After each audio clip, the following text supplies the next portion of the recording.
is Coleman. I'm a broadcaster and journalist, and it's my pleasure to be your moderator for this morning's plenary session. And I also want to welcome those of you who are joining us in the listening rooms and of course online and on Twitter as well. And I'm very pleased to be joined on stage here by Herman van Rompuy, the President of the European Council, McGuinness, Vice President of the European Parlement, and Michel, Lebrun, the President of the Committee of the Regions. And there are around 700 people here attending this conference over the next 2 days. And its aim is to help reconnect Europe with its citizens through better communications and dialogue. And we'll be exchanging views on the future information and participation strategy. Now, to begin the conference, we're going to hear from some keynote speakers, and we'll also have an interactive panel debate, and we'd like you to participate in that debate when we come to it. Just in terms of a few housekeeping duties before we begin, can I ask you to please put your mobile phones on silence, but of course we would love you to Twitter. The hashtag is EuroPCom. And also, please don't touch the microphones, because if you do unless it's during the debate, you're going to cut off the speakers, and also we'll see your face on screen if you touch the microphone by mistake. You may not actually want to do that. So can we now begin? To begin the day's proceedings, I'd like to invite the Vice President of the European Parliament, McGuinness. Mairead. Good morning, everyone. You're very welcome to the European Parliament. I've recently been elected Vice President of the Parliament with the easy task of looking after communications. I was a journalist in the past, so maybe that will help me a little to understand the dark side, and now to see how we can work together to communicate Europe.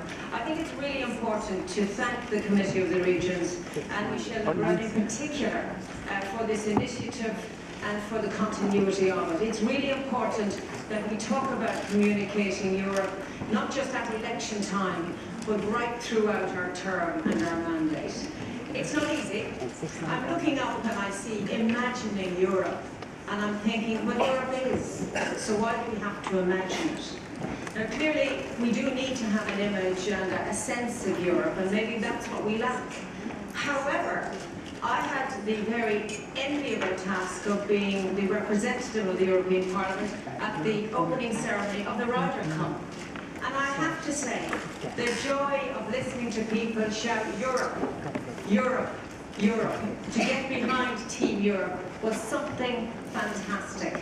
So it's not that difficult to imagine how we could get people more engaged and energized about Europe. Maybe sport is part of the answer. But there's a difference between information and communication. You've been given permission to tweet today. So how focused are all our brains on what we're hearing? How much are we absorbing? How much are we deflecting and ignoring? I have to say, the more information I get, the more that's put before me, sometimes the less I understand. So I think my message, because I've got a short term to speak to you, is that we need less and better. We need a space to listen and a space to understand. And I don't think it helps that everybody has a reaction to every single issue, every moment of the day. And I think that's part of the issue around how we communicate and how we can understand. Finally, some thoughts on elections and politics and all of those things. Remember, all politics is local. People want results. That's what we all want, as families, as mothers, as fathers, as young people. We want results. So we want employment, we want a good society, we want good health. They're not so much, I think, interested in the process or the entrails of how it happens. There's an assumption that those things should work. And when they don't, perhaps we don't get the results. So I think we will be judged rather on the results we come up with as elected representatives. But today's a great challenge. I'm looking forward to learning a great deal. I'm looking forward to hearing from experts. But most importantly, I'm looking forward to having space to listen and reflect and better understand. I'm a household with 4 children. And you know what it's like when 4 people or 6 people are talking together. So very often I say, stop, let him speak, let her speak. And sometimes in this Parliament, which I now chair, I have to say, stop, let the speaker finish, and let's have respect for what we all have to say, because I think then we will learn better from each other. So I wish you all well, and a very good and fruitful conference. Thank you.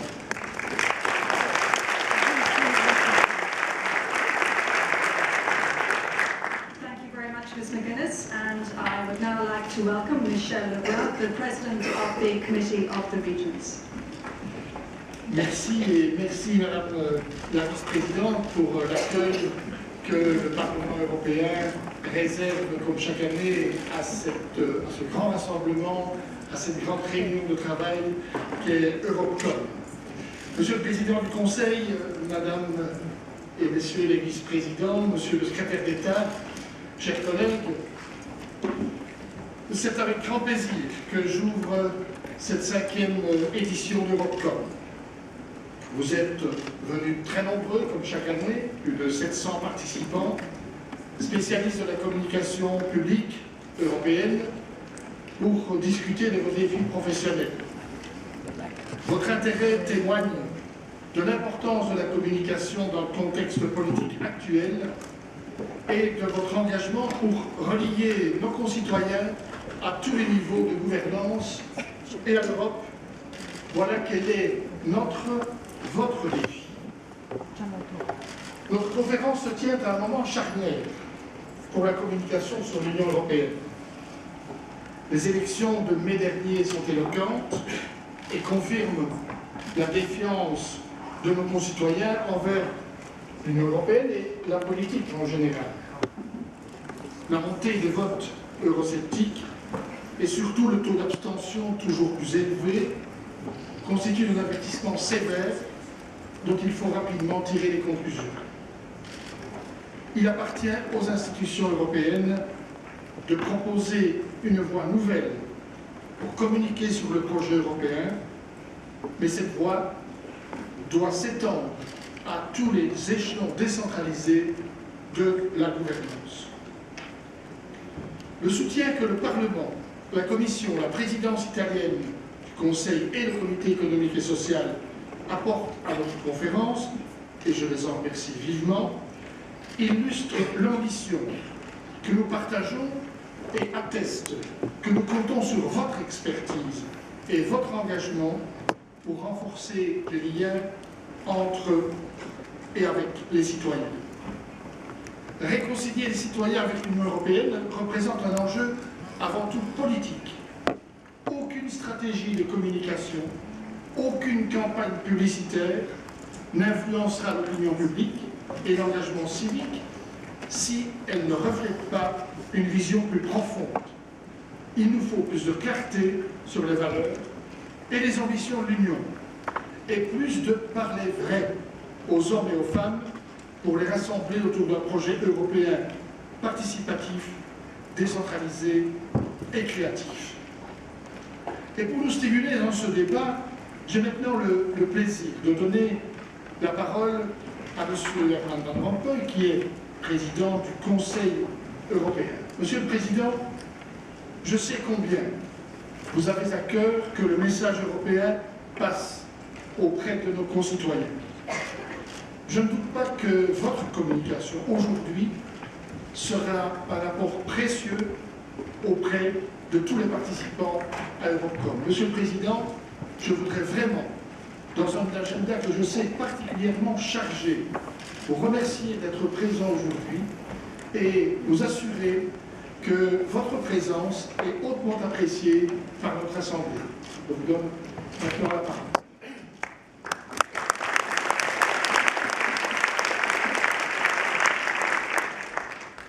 Monsieur le Président du Comité des Régions, Madame Vice President of the European Parliament, Mr. Minister, distinguished guests, ladies and gentlemen. It is a pleasure to be joining you for the opening of this conference. Of course, 2 full days, a room filled with hundreds of bright communication lines from across the continent. And as many smartphones plugged into the Twitter sphere, it promises to be quite a collective brainstorm. It is particularly timely for you to meet at this important moment of political renewal. A fitting time for the new methods and fresh ideas. But also an appropriate moment to take stock, to look back upon these roller coaster years, how they have changed Europe and the way people perceive Europe, and what that means for the way we take Europe forward, how we explain it, how we understand it. I know your focus for this conference is on shaping communication solutions. But as your opening speaker allows me to use this opportunity to reflect first about the problem, or rather the challenge at hand. What I would like to do is share some of my own experience of how the way people see Europe has shifted over these past 5 years. How present it has been in public opinion's minds, and some of the questions with which we still grapple today.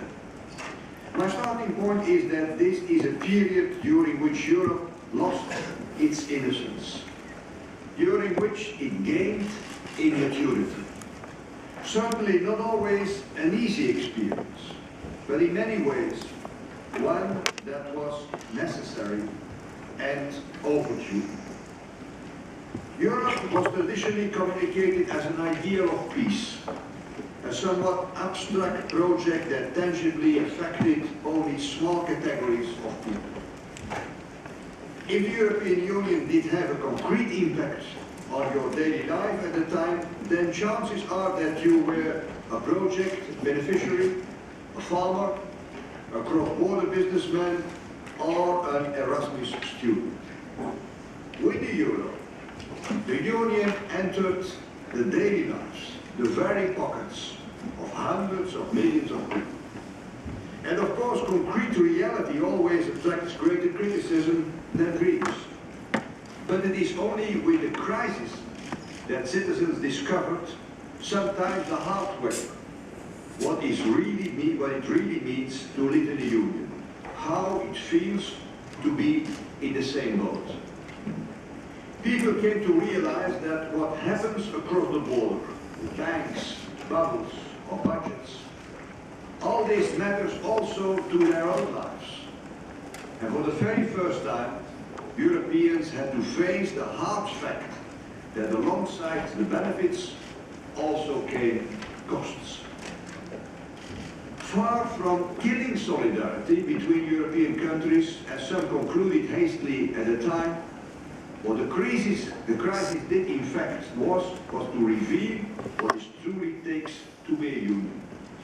It was the very first time that European solidarity was really put to the test. Waking up to this new reality was inevitable. And for all concerned, it was a completely new experience. So it is only natural that for governments, for citizens, adjusting that required time. Today, people know well that to keep up in this new global world, some things in our societies have to change. However, deciding what exactly to change and when and how is never easy. And we are paying the price for our society's inability to cut the knot. People blame globalization, but more often than not, its victims are in fact victims of postponed reforms that should have taken place earlier. They blame the current politicians, but we cannot forget that in the pre-crisis times, before 2008, some governments served on higher growth and cheap money to let private and public debt grow. And there lies the root of our problem. The longer you wait, the bigger the problems. It sometimes seems a vicious circle. No political trust means no mandate for change. But no change will ultimately bring us to the brink of the abyss and erodes trust still further. We can and must break this circle and open up a perspective for positive change. But not least from a communication standpoint, we must watch out for untenable promises. For Europe, it is especially important, since many of the people's key concerns, employment, education, welfare, security, taxes, are mainly issues on which the Union as such, as opposed to individual governments, has little competence and has had little impact. Just like the economy, the public mood cannot afford another cycle of boom and bust. And just like we need sustainable growth, so through communication must we also re-establish sustainable trust. Not re-enchantment, but real results, Madam Vice President, achieved through hard work. Communication cannot be a substitute for a lack of tangible results on jobs and incomes. Because in the end, people will be best convinced by results, by the return of growth, by the creation of jobs, by visible signs that the work that societies and governments are doing individually and jointly as a union is paying off. And since unemployment is people's main concern throughout Europe, the return of employment is the real test. Imagining in what situation we would be now if we hadn't saved the euro. It took gigantic efforts, but we succeeded. The problems are not over, but we avoided a catastrophe. Of course, convincing people is not just a matter of results, not just. It is also a matter of words. Leaders must tell the truth. One such truth is that there are no quick fixes and that reforms for growth and jobs take time. Another is that the ultimate answer to the crisis does not lie in new financial instruments or in a return to national currencies, but in real changes in the real economy. And there is yet another truth. The cost of non-euro, the cost of a euro breakup would be unbearable. Those who pretend that their country can succeed on its own are selling illusions and lies. Politicians must set out clearly what is at stake. They also have to speak publicly of their European convictions. How can you ask people to support the European cause if the leaders do not have the courage to defend and promote Europe? It is as simple as that. We need a positive language. Each and every one of us must defend what we achieve, not half-heartedly, but with conviction. The conviction that in spite of the pain and the difficulties, Europe will emerge stronger and more resilient from this crisis. Some commentators and politicians believe the unpopularity of the European Union could also be remedied via another avenue, namely with a huge overhaul of its institutions. For me, this is largely beside the point, though of course some things can certainly be improved. To me, the fundamental question remains, how is it possible that people now see Europe as a reason they feel powerless and without a say, whereas it was precisely conceived to make them stronger and regain a grip on their own history? Part of the answer lies in the division of labor between the Union and the national states, and how this delicate balance has come under pressure with the crisis. Traditionally, all these years, Europe opened. It opened our borders, our minds, our economies. And national governments protected, especially via our social models. And nobody expected otherwise. But things have changed. Globalization has put the welfare states under strain. The crisis forced European Union institutions into a new role. The result is a dramatic and rapid shift. Whereas for decades, Europe had been all about opening, liberating, unlocking, emancipating, empowering. Today it is suddenly seen as meddling, judging, prescribing, dictating, correcting, even punishing.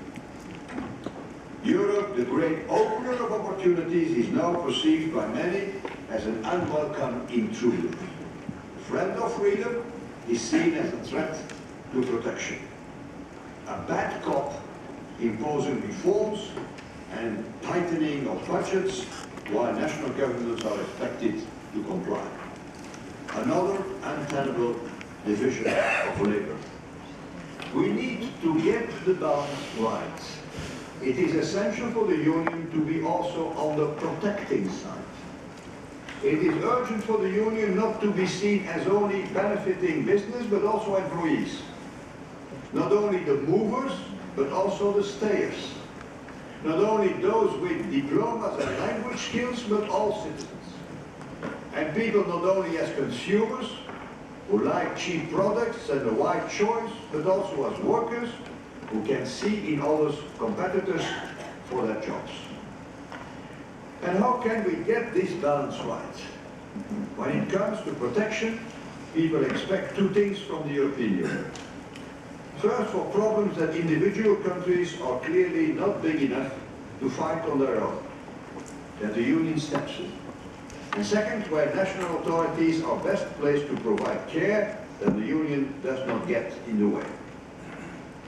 Where people really want Europe to defend their interests and keep threats at bay is on global and cross-border issues, like reckless financial risk-taking, which is why we are building a banking union, and like closing the net of international tax evasion and fraud.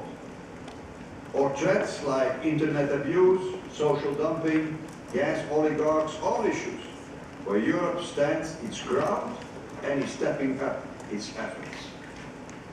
Protecting does not mean retreating behind our borders. It does not mean commercial protectionism either.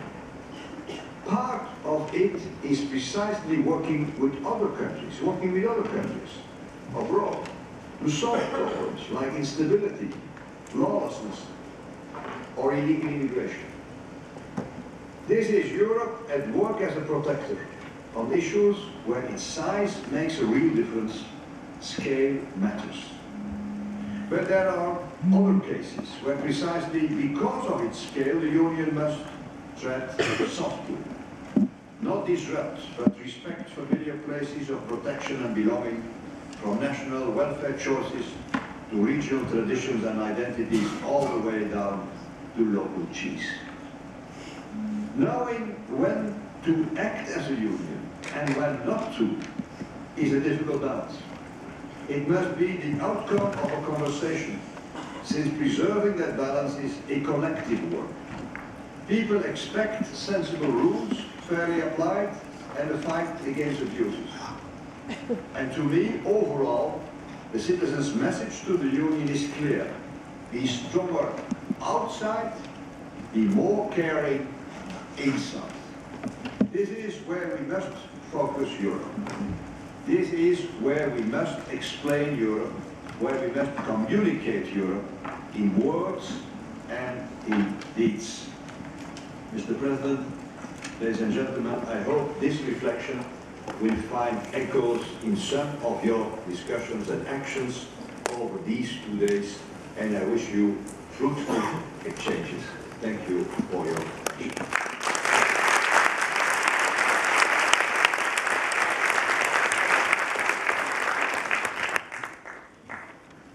Monsieur le Président du Conseil, vous venez de dresser en tous les cas un schéma tout à fait réaliste de la situation que nous connaissons au niveau de l'Europe. Vous avez retracé l'histoire, vous avez retracé l'optimisme, vous avez retracé également l'idéal de paix que représentait l'Europe, et vous n'avez pas caché les difficultés de communication. Aussi, mesdames et messieurs, nous comptons sur votre professionnalisme et votre créativité pour prouver que l'Europe n'est pas une machine abstraite, cachée au fond d'une tour d'ivoire à Bruxelles, vous qui êtes les experts en communication des administrations locales, régionales, nationales et européennes, vous avez la capacité de montrer la réalité de l'Union européenne dans la vie quotidienne des citoyens.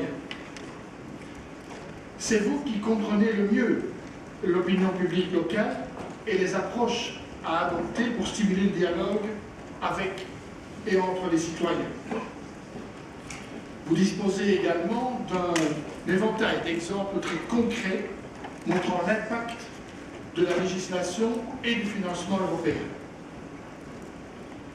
Pour valoriser votre rôle clé dans le dialogue européen et pour encourager le développement professionnel de la communication sur l'Union européenne, nous avons lancé en 2013 le prix européen de la communication publique, le European Public Communication Award.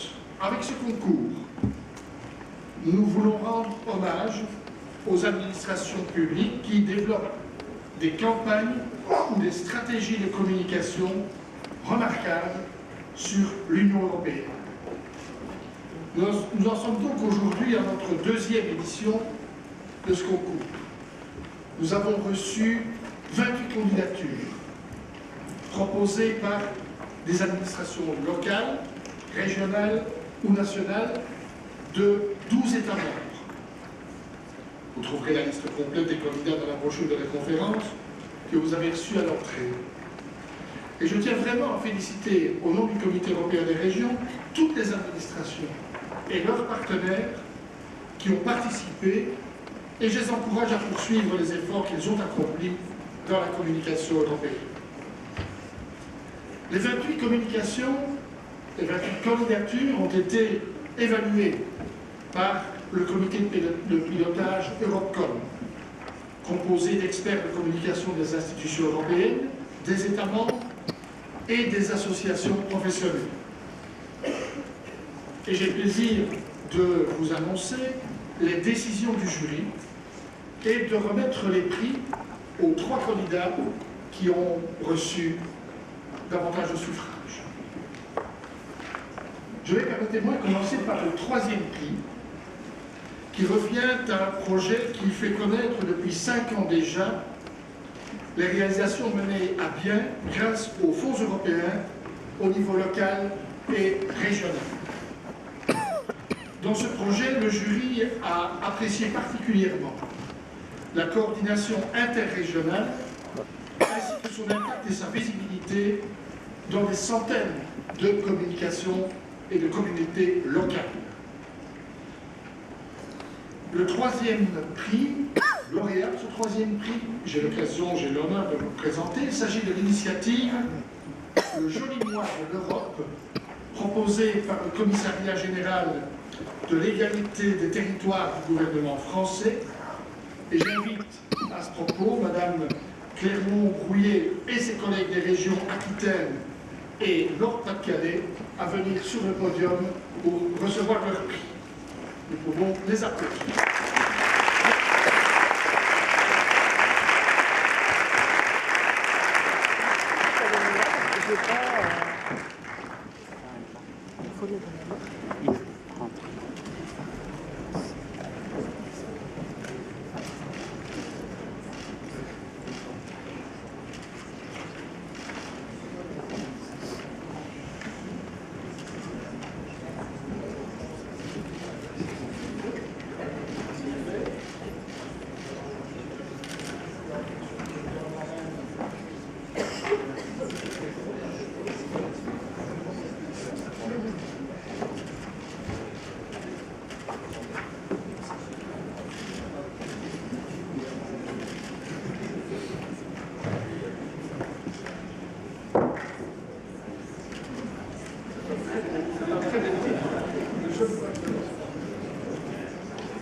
Le second prix, quant à lui, est décerné à un des meilleurs exemples de coopération à long terme entre une autorité publique et les médias audiovisuels. Depuis plus de 12 ans, le programme Servus Cherno Ciao présente aux habitants de Carinthie, en Autriche, les réalités quotidiennes d'une région frontalière. À l'occasion des élections européennes, les parties prenantes ont élargi leurs activités pour parler de l'Europe au niveau régional. Je voudrais féliciter Mme Bernat de la télévision ORF ainsi que Mme Rethinking du gouvernement de Carinthie pour leurs efforts et je vous invite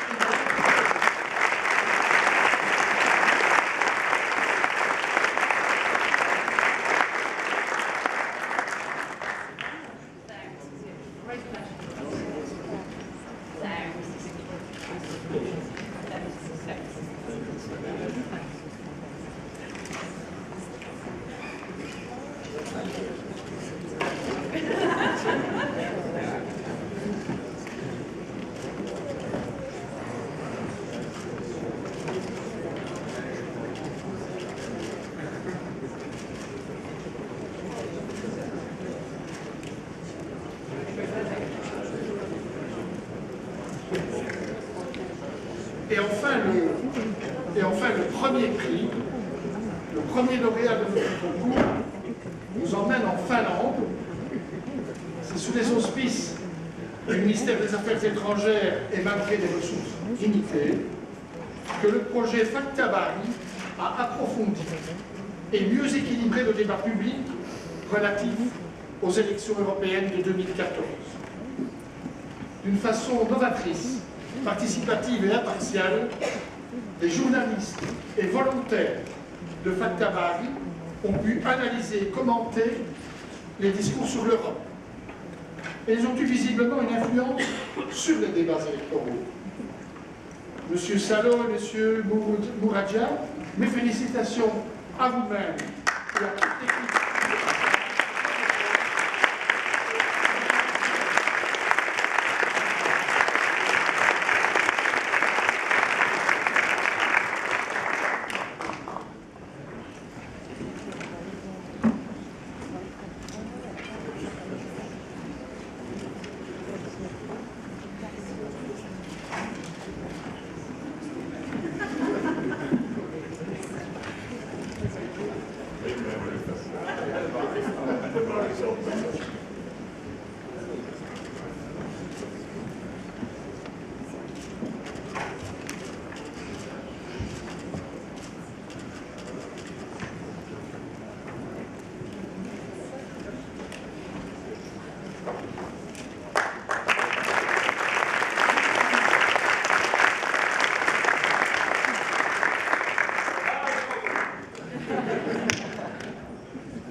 Voilà, pour conclure cette petite cérémonie et avant de céder le podium aux intervenants, je voudrais, pour conclure cette petite cérémonie et avant de céder le podium aux intervenants, je voudrais encore, à votre nom, à tous, féliciter tous les candidats et les inviter, bien sûr, à rééditer leur exploit pour le concours 2015.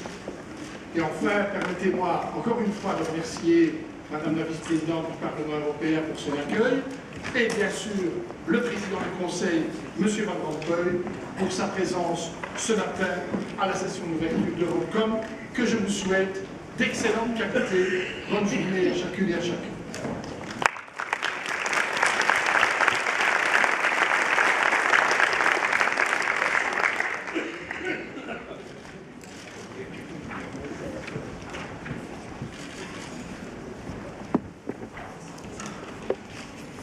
So we've heard